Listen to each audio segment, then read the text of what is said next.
Allô, vous m'entendez? Oui, oui, on t'entend, c'est bon. Vous Ah, m'entendez? nickel. Nickel, nickel, nickel. Bon, c'est parti. Alors, bonjour, je m'appelle Nasfa, donc je suis en terminale. Je suis heureuse d'animer ce webinaire aujourd'hui avec Caroline pour vous faire découvrir les métiers de la tech et du numérique. Elle va vous raconter son expérience. Donc, avant de commencer, je vais vous expliquer comment vous pouvez poser vos questions. Tout d'abord, vous pouvez utiliser le bouton questions-réponses juste en bas de votre écran. Et si vous le souhaitez, vous pouvez aussi demander la main et poser vos questions à l'oral. Si vous venez du Facebook Live, n'hésitez pas à poser vos questions. On n'hésitera pas à y répondre. Commençons. Alors déjà, bonjour Caroline. Bonjour Naswa. Pouvez-vous vous présenter en quelques mots? Alors, en quelques mots, je m'appelle Caroline, j'ai 29 ans. Je travaille dans le numérique et c'est la raison pour laquelle je suis là ici. Je suis d'un naturel enjoué, mais très exigeante. Voilà, en quelques mots. Ok, et peux-tu nous présenter ton métier? Alors, mon métier, je travaille chez Tiny Coaching. C'est une start-up où nous développons un assistant virtuel, donc un petit robot qui parle pour éduquer tout apprenant de 7 à 77 ans et plus sur n'importe quelle thématique. Alors actuellement, on a mis en place des thématiques liées au numérique, liées aux compétences comportementales, au commerce, mais on va étayer de plus en plus nos partenariats avec des sociétés qui vont nous permettre d'avoir vraiment tout type de contenu à l'intérieur de notre plateforme, que ce soit l'anglais, de la philosophie, n'importe quel type de savoir. Et moi, dans cette société, je suis CPO, ça veut dire en gros Chief Product Officer, donc c'est responsable produit en réalité. Et le responsable produit a en charge en fait chez nous en tout cas chez Tiny, j'ai en charge toute la stratégie qui va de la conception du produit, savoir en fait quel est l'algorithme qu'on met à l'intérieur, quelles sont les règles de gestion, et puis jusqu'à la stratégie éditoriale. Et là, nous, notre stratégie, elle est en lien avec les neurosciences cognitives. Donc, les neurosciences cognitives, c'est ce qui nous permet actuellement, depuis quelques années, d'étudier en profondeur les mécanismes de notre cerveau pour savoir, là actuellement, nous, en neuropédagogie, savoir comment le cerveau fonctionne pour vraiment essayer de cibler au maximum et individualiser l'apprentissage pour tous les élèves, et quel que soit leur niveau dans les champs disciplinaires sélectionnés et quel que soit leur capital culturel. Voilà. Très bien, et c'est très intéressant. Et du coup, en parlant d'élèves, quelles études avez-vous fait? Alors, c'est intéressant parce que moi, je viens pas du tout de l'univers du numérique. À la base, moi, je viens de la philosophie. Donc, j'ai fait un parcours littéraire. J'ai fait un bac L. À la suite de quoi, j'ai fait une classe préparatoire littéraire, donc Cagnes, Hippocagne, en banlieue, que j'ai validée. Puis après, j'ai été à l'université Paris 1 Sorbonne pour faire un master en philosophie antique. Entre-temps, j'ai un peu bifurqué, j'ai fait une année en philosophie de la logique, philosophie des sciences. Mais puis après, je me suis spécialisée en philosophie antique parce que je voulais passer les concours pour devenir professeur à l'université. Ce sont des concours qui sont assez exigeants. J'ai passé pendant 2 années de suite ces concours. Je ne les ai pas eus. Donc, ce qui s'est passé, c'est que là, à ce moment-là, je me suis dit que au lieu de me morfondre et d'attendre peut-être 5 à 10 ans avant d'avoir des concours où il y a très très peu de personnes qui passent, je me suis dit à ce moment-là, je vais faire un autre master qui va me donner les clés du numérique pour avancer très très rapidement. Et c'est ce que j'ai fait. Donc, j'étais là à l'université Paris-Sorbonne 4, là pour le coup, qui est juste à côté. Hein, tout ça, ça se trouve à Paris. Et là, en fait, j'ai fait un parcours de philosophie du numérique, en fait. On nous a donné, en fait, toutes les clés pédagogiques pour apprendre à faire à éditorialiser, à avoir toute une logique de conseil éditorial, voilà. Mais aussi avoir les clés en main de l'HTML, savoir gérer un projet WordPress, savoir gérer un projet un projet digital en général. Mais ils nous ont aussi appris à faire de la philosophie éthique du numérique. Donc là, véritablement, c'était surtout remettre en question les algorithmes et nos biais cognitifs que nous mettons à l'intérieur des algorithmes pour justement essayer de toujours viser en fait viser l'humain en fait. Essayer de faire en sorte que nos algorithmes ne laissent pas transparaître en fait des vieux idéaux, des vieux carcans sociaux, mais pour toujours en fait aller dans des logiques beaucoup plus neutres d'algorithmie pour qu'à la fin, ces algorithmes ne soient pas finalement des désavantages pour tout le monde, mais vraiment des aides dans la vie quotidienne. Voilà. Très bien. Et qu'est-ce que dans votre parcours vous a aidé pour réaliser votre travail? Alors, il y a plein d'éléments et finalement, ça recoupe énormément ce que je fais actuellement dans les neurosciences cognitives et ce que j'essaie d'implémenter au sein de notre système, de notre chatbot pédagogique. Donc, en fait, la première chose, c'est la remise en question. Et cette remise en question, elle arrive par le fait que des fois, dans les parcours de chacun, on est face à l'échec. On est face au fait que on a passé des concours, on les a pas eus, on a demandé une école, on l'a pas eu, mais c'est pas grave en fait. Finalement, c'est de ces échecs, de ces petits freins qu'on peut en faire une énorme force et apprendre à se réinventer perpétuellement. Donc finalement, un des éléments essentiels, c'est ce qu'on retrouve aussi en neurosciences cognitives, c'est arriver à mettre en place un système d'inhibition de nos croyances. Donc voilà, moi, ma croyance, c'était de devenir professeur de philosophie. Je voulais devenir professeur à l'université. Je voulais faire une thèse. Finalement, j'ai pas eu ces concours, mais j'ai remis en question toute ma croyance pour me dire, ok, tu n'es pas devenu professeur de philosophie, mais tu peux faire autre chose avec tes compétences intellectuelles. Tu peux complètement te réinventer parce que je pense qu'au sortir de mon premier master, mais même après mon deuxième master, j'avais complètement toutes les compétences pour pouvoir en fait m'adapter au monde qui est en pleine mutation actuellement et surtout au niveau du numérique.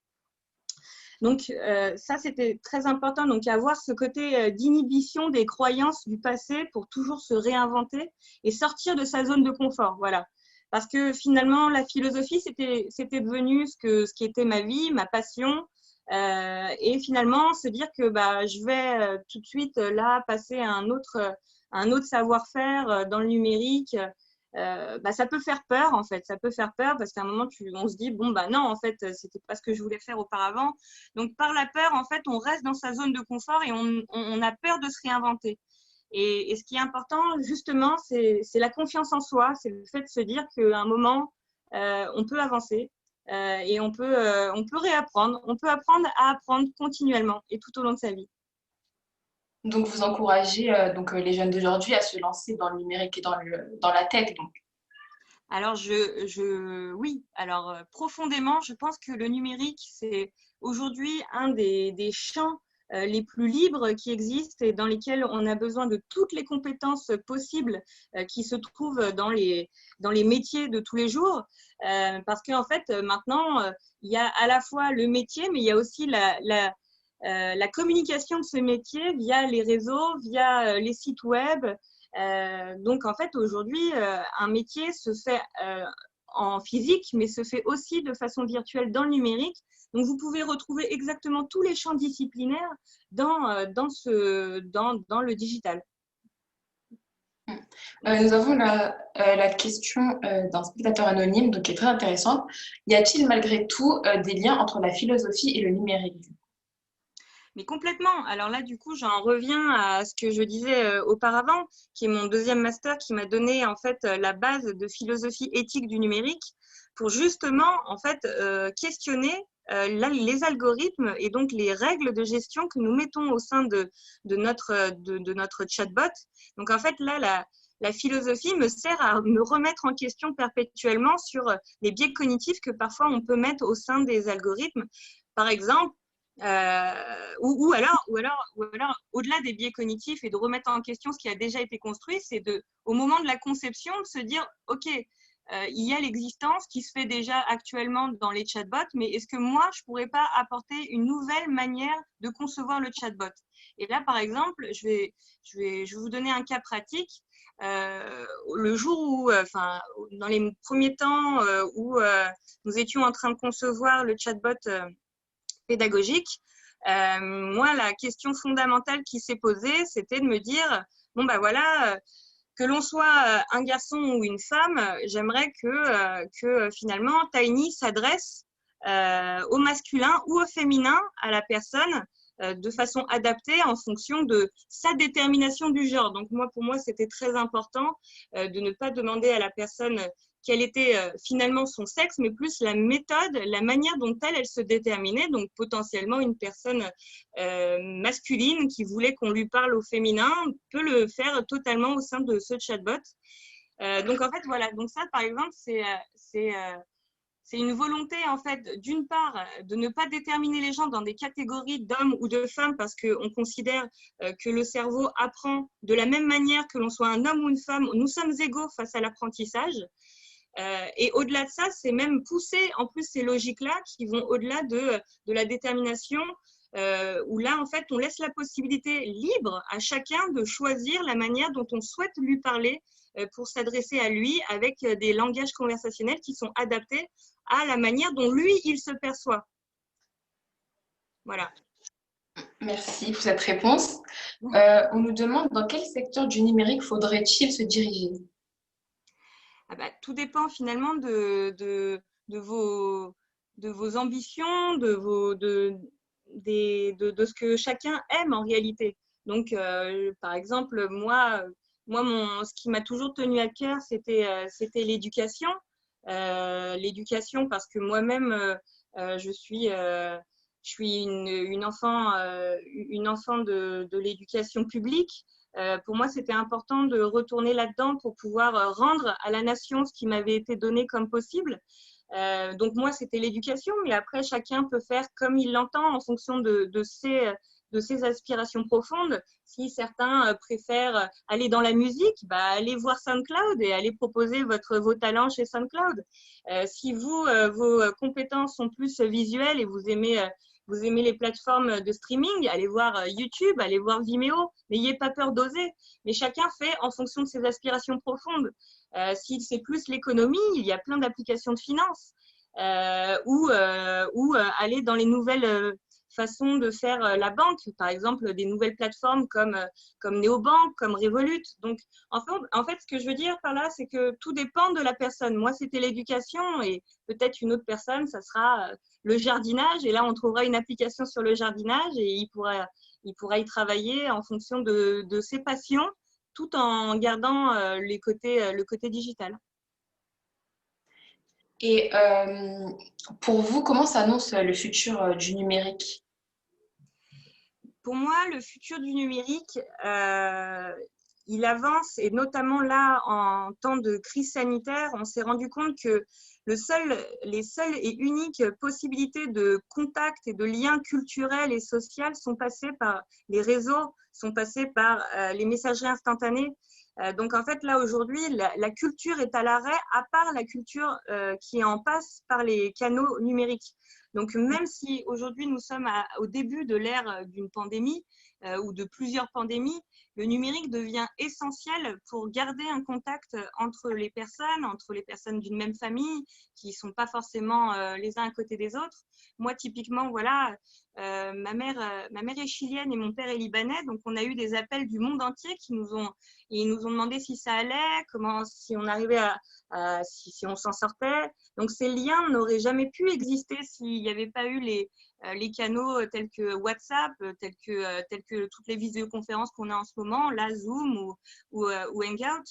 Donc moi je pense qu'en réalité le numérique a a toutes les chances de contribuer au monde de demain, mais c'est à nous de faire en sorte que le numérique ne soit pas un désavantage, en fait. Et c'est pour ça qu'il faut absolument questionner notre rapport à cet outil, parce que le numérique, c'est ni bon ni mauvais, c'est notre usage qui le fait devenir bon ou mauvais. Et je pense que demain, le numérique va nous permettre de garder des liens et va nous permettre même d'aller beaucoup plus loin au niveau de tout ce qui se passe dans l'intelligence artificielle. Et typiquement, Tiny Coaching, on est en train de développer une intelligence conversationnelle qui permet à tout apprenant d'apprendre de façon plus pérenne. Donc là, c'est une intelligence artificielle au service de l'humain, pour l'humain et par l'humain. Donc, je pense qu'il faut repenser en fait notre vision du numérique comme quelque chose qui va venir impacter notre vie de tous les jours de façon néfaste en nous prenant nos métiers. Non, en réalité, le numérique vient créer de nouveaux métiers. C'est juste que là, il y a une mutation des métiers qui en passent beaucoup plus par le digital. Mais je pense que si on arrive demain au niveau écologique à faire en sorte que tout ce qui est numérique soit généré par des énergies qui ne soient pas fossiles ou du nucléaire, mais soit fait par des énergies telles que l'énergie solaire, par exemple, là, on aura réussi le pari d'avoir tout un pan, tout un nouveau champ des possibles et qui soit en plus écologique. Voilà.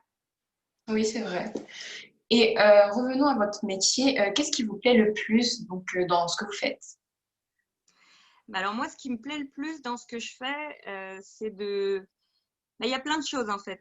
Moi, j'adore concevoir le produit, mais cette conception, elle est sur plusieurs pans. Elle est à la fois au niveau technologique parce que je pense exactement ce qu'il faut faire en fonction des besoins pédagogiques des apprenants. Mais ce qui est intéressant aussi, c'est de se rendre compte de toute la stratégie linguistique et éditoriale qu'il y a derrière cette intelligence conversationnelle. Et là, c'est avec les équipes que ça se crée. C'est aussi des remises en question qu'on a en permanence avec les pédagogues qui sont nos partenaires de contenu. Tout ça, ça nous permet en fait d'aller toujours plus loin pour en fait faire advenir, créer un professeur qui soit le plus bienveillant et le plus adapté à ses apprenants. Donc moi, ce qui m'intéresse, c'est toute la partie conception, où vraiment je réfléchis le produit pour savoir ce qu'on va mettre à l'intérieur de ce produit, que ce soit au niveau design ou au niveau de l'algorithmie. Et au-delà de ça, ce qui m'intéresse, c'est même la création pédagogique et toute la structuration pédagogique que nous réalisons avec toute l'équipe pédagogique et éditoriale, et même de nos partenaires, parce que finalement, on apprend tous les jours de tout le monde, et personne n'est exempt de faire des erreurs. Donc, on évolue, en fait, on évolue tous en permanence, parce que nous sommes en train de créer des métiers qui, en fait, existaient auparavant. Oui, le professeur existait, mais là, en fait, on va beaucoup plus loin que n'importe quel professeur, parce que c'est le professeur qu'on a dans la poche, c'est le professeur qui va nous dire exactement ce dont on a besoin. Si à un moment, on lui dit « Ah ouais, j'ai envie de tweeter en 240 caractères », hop, ça va chercher exactement le bon contenu au bon moment et vous envoyer exactement ce dont vous avez besoin. Et vous pouvez même faire un retour à votre professeur. Et votre professeur, et là, pour le coup, ce sont les pédagogues qui peuvent prendre en considération, pour une fois, la plupart du temps, les professeurs le font, mais c'est beaucoup plus difficile dans une classe de 30 élèves d'avoir une écoute de chacune des problématiques de tous les apprenants. Donc là, ça permet en plus d'avoir vraiment un regard sur chacun des problèmes pour pouvoir vraiment nous adapter pour tout le monde. Donc voilà, ça c'est… Bon, c'était une longue réponse à cette question, mais il y a plein de choses, voilà. En fait, ce sont tous les rapports à la fois technologiques, éducatifs et même partenariaux qui sont intéressants. Donc, du coup, pour vous, l'éducation devra forcément passer par le numérique? Je pense que, en fait, ce qui doit se dire, c'est que le numérique ne va pas venir supplanter totalement le professeur, voire même pas du tout, en fait. Ce qui s'est toujours passé depuis qu'il y a eu des révolutions technologiques, on s'est dit, ah bah voilà, bon, bah, il y a la radio, bah, il y a la télévision qui va arriver, la télévision va venir arrêter toute la radio. Ce qui s'est passé, c'est qu'en fait, la télévision s'est adjoint à la radio, et puis après, quand il y a eu le numérique, bah, en fait, il y a eu le numérique, la télévision, la radio. Et dès qu'on crée en fait un outil technologique, ça ne fait pas disparaître ce qui existait auparavant, ça crée en fait juste de nouvelles possibilités. Et je pense que c'est ce qui se passe actuellement, même pour le professeur, c'est-à-dire que le professeur va pouvoir avoir un outil technologique en plus pour aider chacun des apprenants avec sa propre pédagogie, mais il est absolument essentiel de toujours garder le lien humain parce que c'est ce qui fait notre spécificité, c'est ce qui fait que de voir un visage, bah, c'est quand même beaucoup plus motivant que des fois de voir une application. Alors on fait tout, on fait notre maximum pour créer un mood, pour créer un visage auquel s'attacher. C'est Tiny. Tiny, c'est un visage finalement. Mais ça ne remplace pas le visage d'un homme, ça ne remplace pas un sourire, ça ne remplace pas un éclair de génie à un moment qui fait que l'apprenant va beaucoup plus comprendre avec telle manière de parler plutôt que telle autre, ou même les interactions entre les élèves. L'école doit rester ce qu'elle est actuellement, mais elle peut venir être complétée par le numérique. Pouvez-vous nous parler plus de Tiny, s'il vous plaît? Alors Tiny, là j'en ai dit beaucoup, mais Tiny en fait c'est une jeune start-up qui a été créée en fait par Hubert Gervais, qui est donc notre CEO. Donc Hubert Gervais est venu un jour me chercher sur LinkedIn. Donc, faites votre LinkedIn. Hein. Il faut que chacun ait son LinkedIn parce que tout est possible sur LinkedIn. Donc, il est venu me chercher sur LinkedIn. Il m'a dit un jour qu'il avait un projet et pour ça, il avait besoin de quelqu'un en charge du produit. Et voilà, et ça fait 2 ans et 6 mois que je suis dans l'aventure. Donc, bien sûr, les startups, c'est comme tout, en fait. C'est beaucoup d'investissement. Il faut croire en des idées, il faut croire en des valeurs.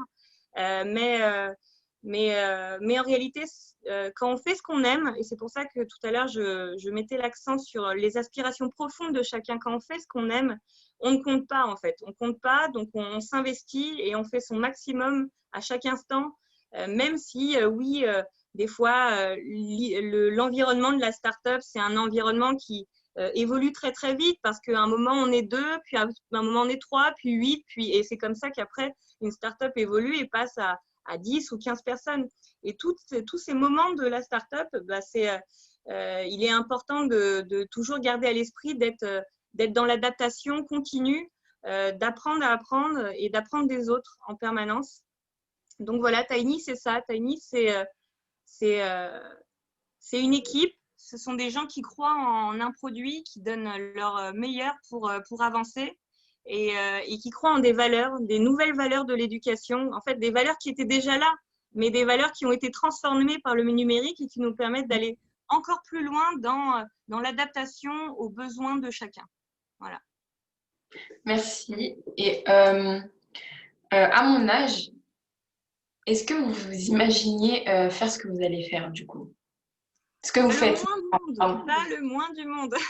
Non, moi, en réalité, franchement, au moment où j'étais en train de passer le bac, j'étais totalement perdue. Bon, finalement, dans ma vie, ça s'est affiné au fur et à mesure parce que j'ai fait des choix, parce que je me suis laissé la possibilité de garder en fait des portes ouvertes en fait.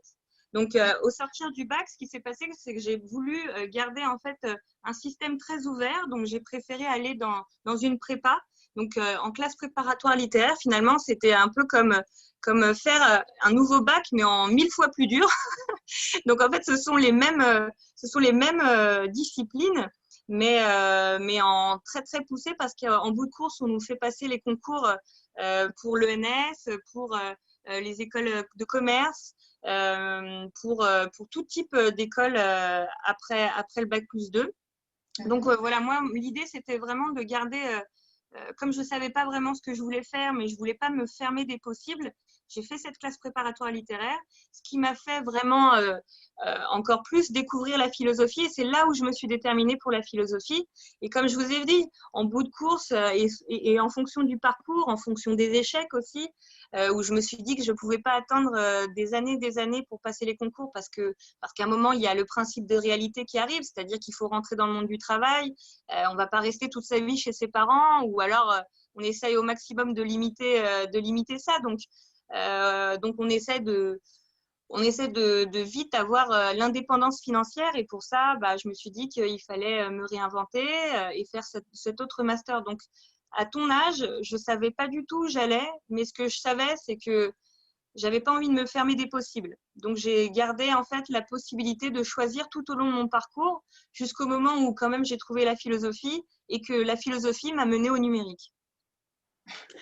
Concernant la philo, je sais que beaucoup ont du mal avec cette matière. Avez-vous des conseils donc pour mieux comprendre ou enfin Alors, oui, alors moi, mon conseil premier avec la philosophie, c'est de se dire que la philosophie, c'est vraiment la discipline mère. Donc, en fait, la philosophie a été créée et depuis en fait l'Antiquité, ce qui s'est passé, c'est qu'on a subdivisé la philosophie. Donc, la philosophie, après, est devenue physique. Après, la philosophie est devenue éthique, est devenue politique.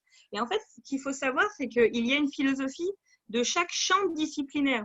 Et finalement, quand vous faites de plus en plus de recherches et plus vous allez dans la théorie de l'économie, plus vous allez dans la théorie du droit, plus vous allez aller dans la théorie des mathématiques, à chaque fois, quand vous théorisez, vous arrivez à des philosophes. Donc, en fait, ce qu'il faut se dire, c'est que la philosophie, en fait, c'est une histoire de la pensée, mais une histoire de la pensée multiple dans tous ces champs d'action, dans tout ce que ça a créé aujourd'hui. Et c'est pour ça qu'il y a une philosophie du numérique, parce qu'en fait, il faut bien qu'il y ait des personnes qui théorisent ce rapport au monde, de ce qui est en train de se faire. Donc, ce que je veux dire par là, c'est que c'est vrai que la philosophie, ça peut paraître complexe. D'ailleurs, moi, je vais vous dire quelque chose. Au bac, j'ai pas eu une très bonne note. J'ai commencé, non, vraiment, hein, je peux même vous dire, hein, au bac, j'ai eu 7 de moyenne. Hein, voilà. Comme ça, c'est dit.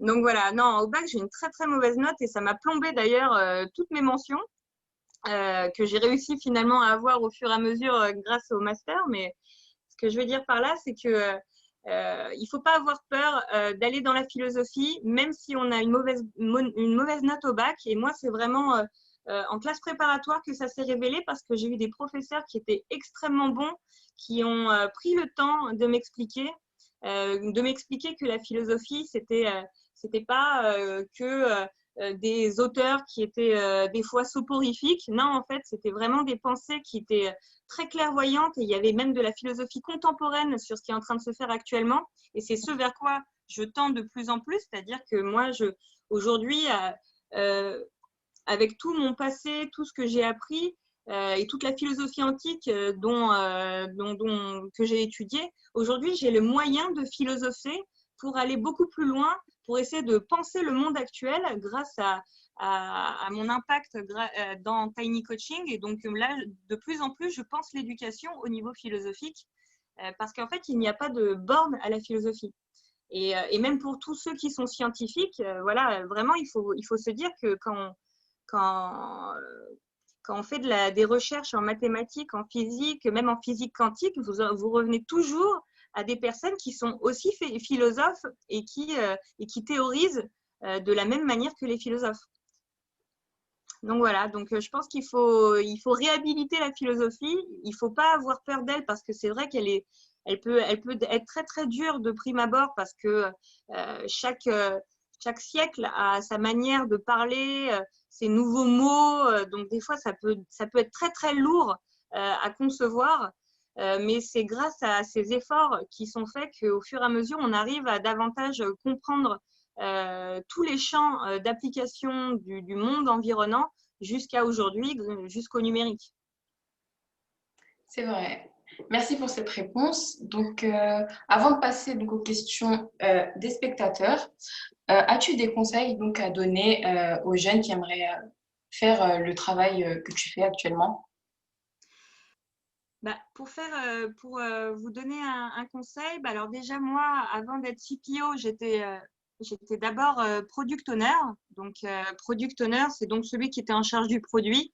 Et après, en dernier temps, il y a le CPO, celui qui gère des équipes. Mais le product owner, voilà, c'est ce que tout le monde peut faire. Donc, le numérique, c'est pas que savoir coder. Voilà. Le numérique, c'est aussi savoir concevoir, c'est aussi savoir designer, c'est savoir faire des croquis, des gabarits, c'est savoir imaginer. Voilà.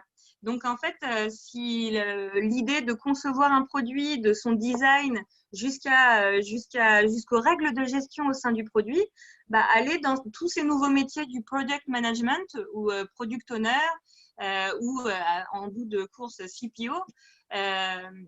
Mais voilà, tout ce qui a trait au design aussi, ça crée, c'est aussi en lien avec tout ce nouveau pôle qui est plus un pôle produit qu'un pôle technologie pure et dure. Donc, on n'est pas obligé toujours de savoir développer en Python pour être dans le numérique et même pour être dans la conception.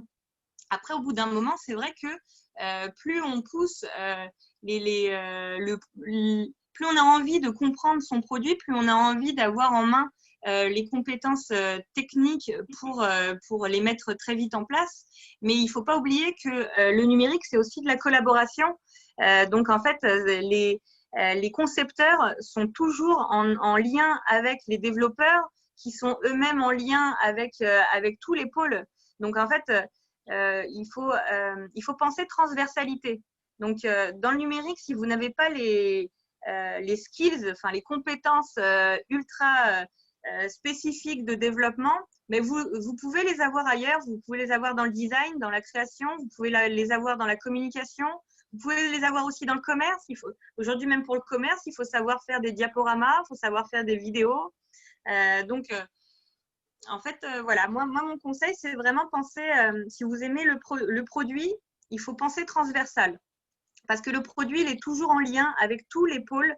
Et en fait, en réalité, c'est le monde numérique qui est comme ça. On ne peut pas penser le numérique si on pense cloisonné. Tout est en hyper communication de façon permanente et c'est ce qui nous permet d'aller vite dans la compréhension des problèmes, des bugs rencontrés, des développements qui finalement n'étaient pas trop en lien avec les attentes du produit et surtout les attentes du client.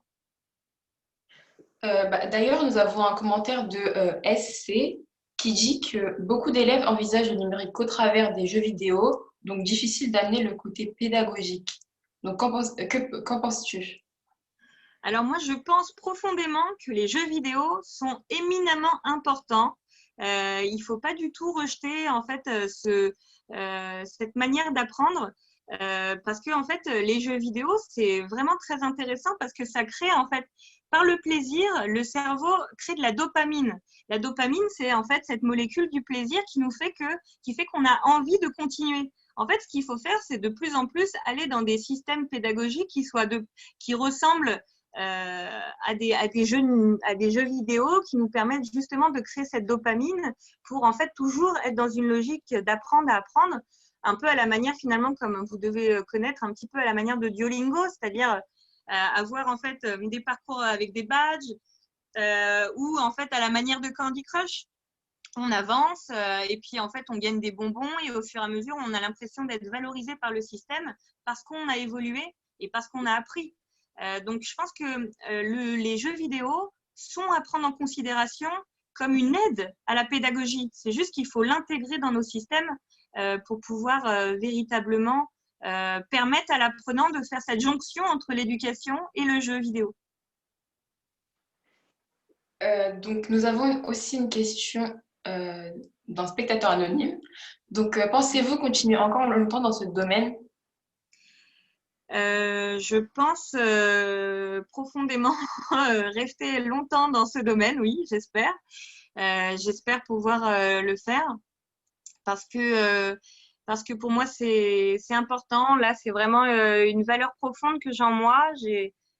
J'ai envie de contribuer au monde de demain en laissant la possibilité à toute personne, même issue d'un milieu social défavorisé, d'avoir un accès à la formation, à l'éducation qui soit individualisée parce que finalement, aujourd'hui, quand on est issu d'un milieu social avec un capital culturel certain, avec un capital économique, finalement, on va être dans une logique toujours ascendante où on va toujours augmenter son savoir-faire. Mais quand on est issu d'un milieu social défavorisé, bah là, c'est un peu plus complexe. Mais finalement, ce dont on se rend surtout compte, c'est que même issu d'un milieu social défavorisé, on a quand même un téléphone portable des fois. Et c'est pour ça que du coup, créer une application que tout le monde aurait dans la poche pour apprendre continuellement tous les jours, et ben en fait, c'est permettre à tout le monde, même quand cette personne n'a pas les moyens d'avoir un professeur particulier ou d'avoir une classe de 15 élèves, et ben de lui permettre d'apprendre tous les jours. Donc oui, je pense que je vais rester là pas mal de temps. Bah, on vous le souhaite. Alors, on a un commentaire de SC encore. Donc, le numérique est déjà utilisé dans les écoles comme un outil de plus, mais beaucoup d'applications sont payantes et il n'y a pas de budget pour cela. Qu'en penses-tu? Et bien justement, moi, c'est vraiment la logique actuelle qu'on est en train de mettre en place et qu'on a déjà mis en place avec l'initiative EdTech France. Donc, avec EdTech France, on a mis notre plateforme à disposition de tout apprenant. Donc là, ce sont des contenus de curation, donc de curation, c'est-à-dire de veille. Ce sont des liens qu'on a indexés, qu'on a éditorialisés dans notre système avec tout un système avec tout un programme de rappel mémoriel qui est en lien avec les neurosciences cognitives pour permettre de mieux ancrer les apprentissages. Mais du coup, nous, dans cette logique, on s'est dit qu'on allait laisser un accès ouvert à Tiny Coaching parce que ce sont des liens que l'on trouve sur Internet et de plus en plus, nous partons dans une logique où nous laissons la possibilité à des partenaires publics d'avoir accès à notre système pédagogique pour essayer de mutualiser les forces des pédagogues et ainsi de créer en fait un canal, parce que Tiny Coaching, en fait, finalement, c'est quoi? Tiny Coaching, c'est un canal, c'est un pont entre le professeur et les apprentissages. Donc, nous, au sein de notre système, on s'adapte pour pouvoir intégrer tout système pédagogique actuel dans tous les types de formats possibles. Donc, là, aujourd'hui, nous, on intègre des articles, des podcasts, des vidéos et des contenus multimédia. Et on veut aussi laisser la possibilité à toute personne issue du public d'avoir accès à notre plateforme pour que les professeurs intègrent leur propre contenu à l'intérieur et laissent de façon gratuite ce canal-là à leurs étudiants. D'accord. Une autre question, est-ce que c'est difficile de travailler dans le numérique? Je pense que ce qui est vrai, c'est que dans la vie, tout est difficile. La vie, en fait, que l'on soit dans le numérique ou ailleurs, c'est beaucoup d'efforts. Et d'ailleurs, c'est la base de notre système cognitif. Notre cerveau n'apprend que par essai et erreur, tout en faisant des efforts en fait en permanence. Par contre, notre cerveau, il est un peu comme nous, c'est-à-dire il va toujours essayer de faire le moindre effort possible. Mais c'est normal, c'est comme ça. Il va toujours essayer de passer par des automatismes pour essayer au maximum de rentabiliser cette logique du non-effort. Mais du coup, c'est vrai que dans le numérique, comme dans tout, en fait, comme dans tout apprentissage, on est obligé d'être face des fois à des difficultés. Donc, en fait, dans le numérique, ce qui se passe la plupart du temps, c'est qu'on sait faire quelque chose avec peut-être un outil. Alors, mettons, je sais mettre à jour, je sais pas, mon système d'exploitation sur Windows. Et là, pas de bol, vous rentrez dans une entreprise et tout est en Apple. Bah, vous connaissez le système. Vous savez c'est quoi la mise à jour. Vous savez aller dans les paramètres. Sauf que vous ne connaissiez pas le système d'exploitation Apple. Bah, c'est pas grave. Bah, vous allez apprendre et comme toute personne dans le numérique, bah, vous allez aller voir sur Google, vous allez regarder des tutos ou alors vous avez Tiny Coaching et vous allez apprendre à apprendre. Donc en fait, l'idée, c'est vraiment de se dire que le numérique, c'est difficile, mais comme tout dans la vie en fait. Il n'y a rien qui arrive sans sacrifice et sans effort. Après, il y a des personnes qui sont un peu plus favorisées, mais on n'est pas tous des génies et moi la première, je ne suis pas un génie. Mais par contre, j'ai eu toujours cette logique de suivre mes ambitions et mes valeurs.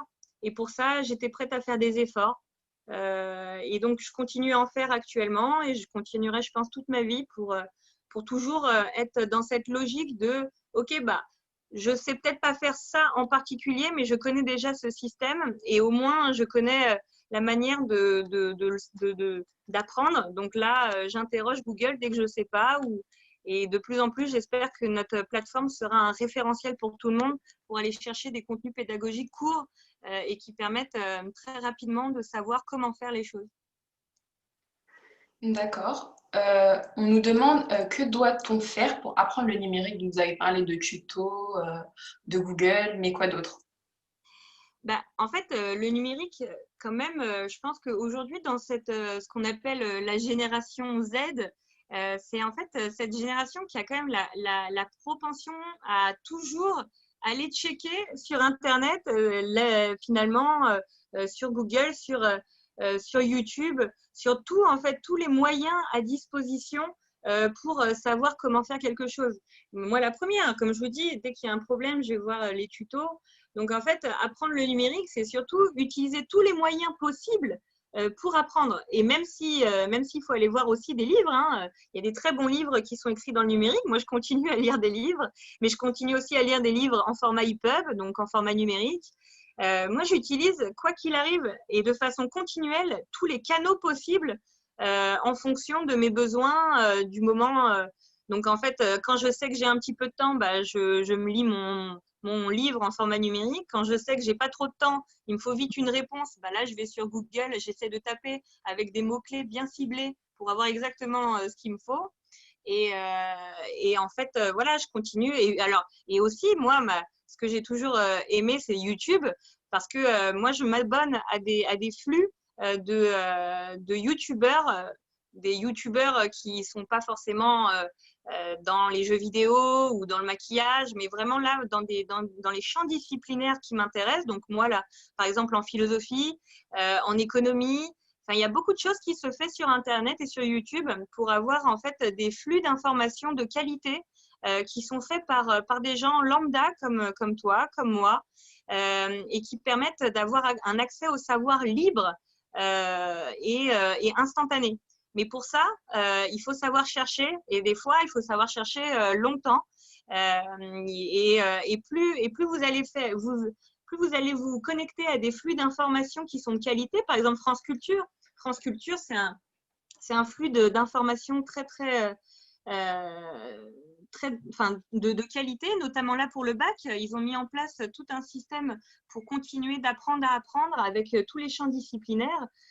Pourquoi je parle de France Culture? Et c'est vrai que j'en ai pas parlé auparavant, parce qu'en fait, mon stage de fin d'études du deuxième master s'est fait à France Culture. Il s'est fait au pôle numérique et éditorial. En fait, c'est un pôle qui est à la jonction entre le journalisme et le numérique.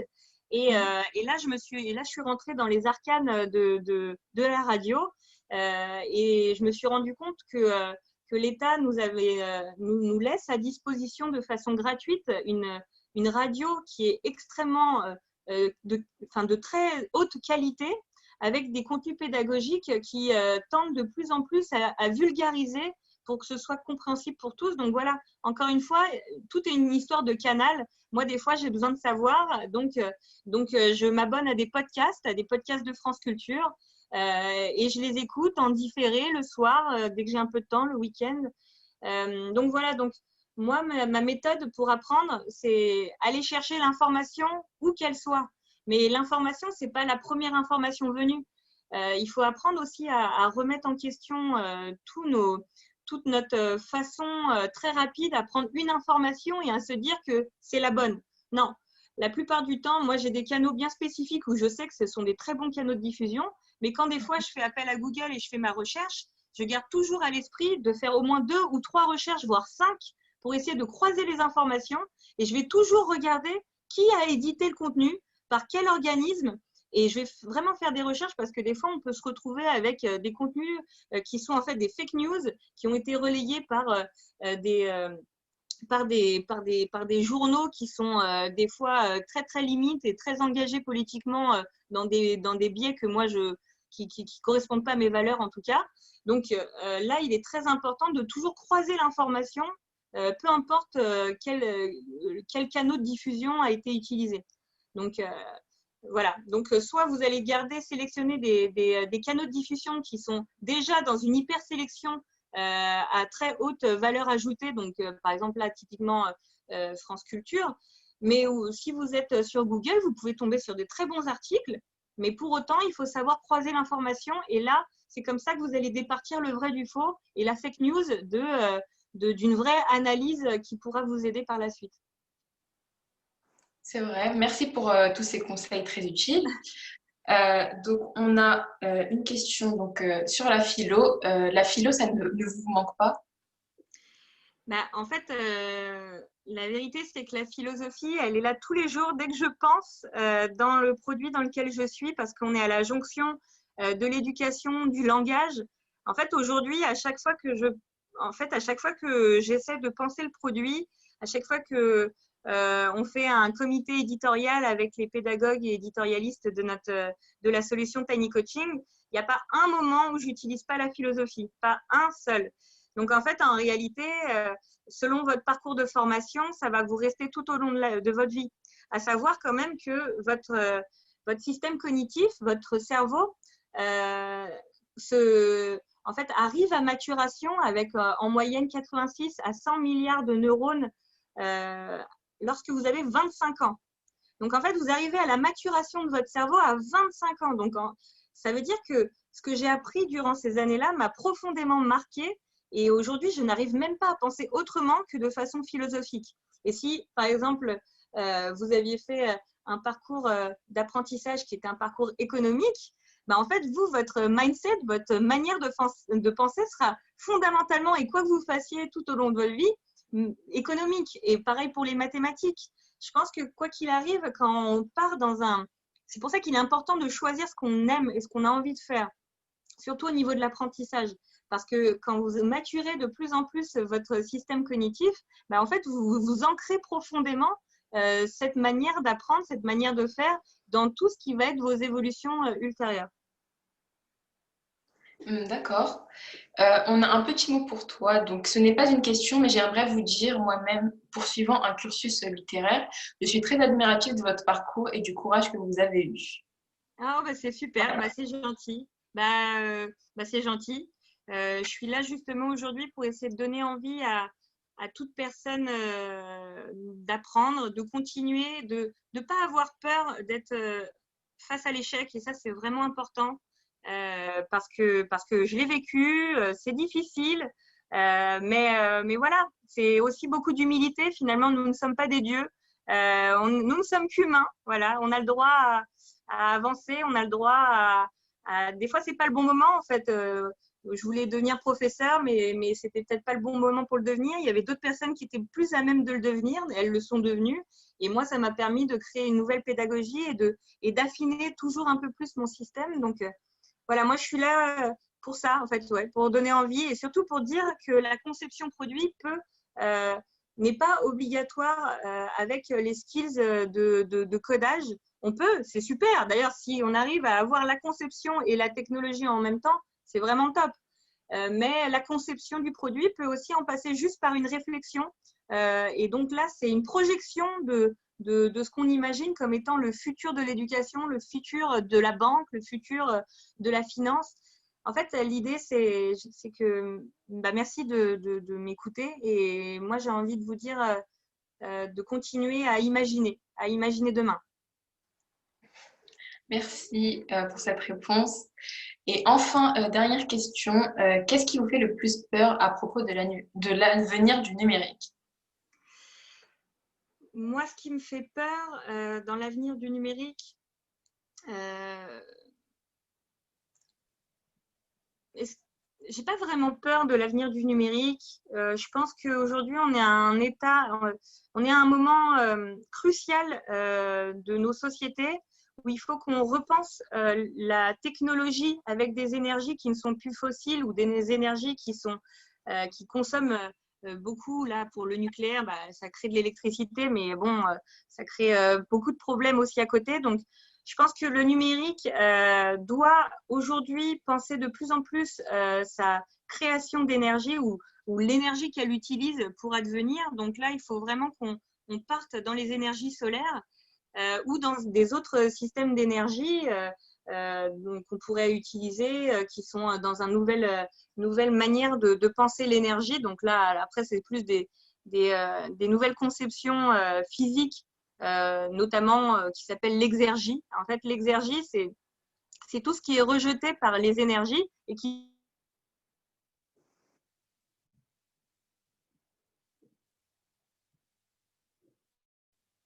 Excusez-moi, j'ai eu un appel. Oula, il y a un petit bug. Vous m'avez entendu? Non, est-ce que tu peux répéter, s'il te plaît, ta réponse? Ah oui, j'ai eu un appel, c'est pour ça, désolée. Ah, Oui, non, par exemple, ce que je disais, c'est qu'il faut repenser l'énergie aussi avec cet autre pendant qu'on appelle l'exergie. Et l'exergie, en fait, c'est ce qui est issu de la création d'énergie. Donc, par exemple, un data center. Un data center, bah, ça va utiliser beaucoup d'électricité, beaucoup de nucléaire finalement. Et par contre, aux abords de ces data centers, il fait extrêmement chaud. Donc, en fait, on pourrait déjà repenser à réutiliser, réemployer cette énergie, cette chaleur. Et ça, pour ça, il faut faire beaucoup de recherches. Et là, c'est plus la recherche au niveau de la physique qui va nous aider dans les années à venir pour essayer de repenser l'énergie et pour vraiment aller beaucoup plus dans des énergies qui sont plus écologiques, plus en lien avec la biodiversité et qu'on tente de plus en plus à réduire notre consommation, mais qu'on réemploie toutes ces énergies et qu'on les réutilise. Voilà, qu'on réutilise ce qui a été créé par les énergies comme l'électrique ou par exemple les, les déjections, enfin ce qui est créé par exemple dans les voitures. En fait, quand on a une voiture, bah, on met du pétrole, on met du gasoil, et puis après ça crée du dioxyde de carbone. Mais finalement aujourd'hui, on part de plus en plus sur des logiques où on essaie de réemployer cette énergie qui est rejetée pour essayer de faire en sorte de faire à nouveau une nouvelle création d'énergie. Donc voilà, donc en fait le numérique pour moi c'est pas néfaste, mais ça le deviendrait si on n'arrive pas à repenser notre manière d'utiliser cette énergie. Voilà, c'est ça. Donc, il faudrait en fait penser le numérique de façon écologique. C'est ça mon idée. bah, espérons qu'on y arrive. Hein. On y Espérons qu'on arrive y de plus arrive. en plus. Hein. De plus en plus, là, les grands GAFAM, donc Google, Amazon, Facebook, Apple, sont dans des logiques vraiment de passer en tout solaire. Donc là, je ne sais plus quelles étaient les données, mais ils veulent, dans les prochaines années, passer de 70% à 100% en énergie solaire. Et je pense qu'on gagnerait tous à repenser nos produits avec cette manière d'utiliser les énergies qui ne sont pas fossiles et qu'on peut retrouver facilement dans la nature. Bah, merci pour cette dernière réponse. Donc, un grand merci à vous d'avoir assisté donc, à ce webinaire et d'avoir accepté de partager votre parcours très inspirant avec nous. Et Merci à vous. rendez-vous mercredi prochain avec un nouvel invité. Merci à vous. Merci à Au tous. revoir, merci. Merci.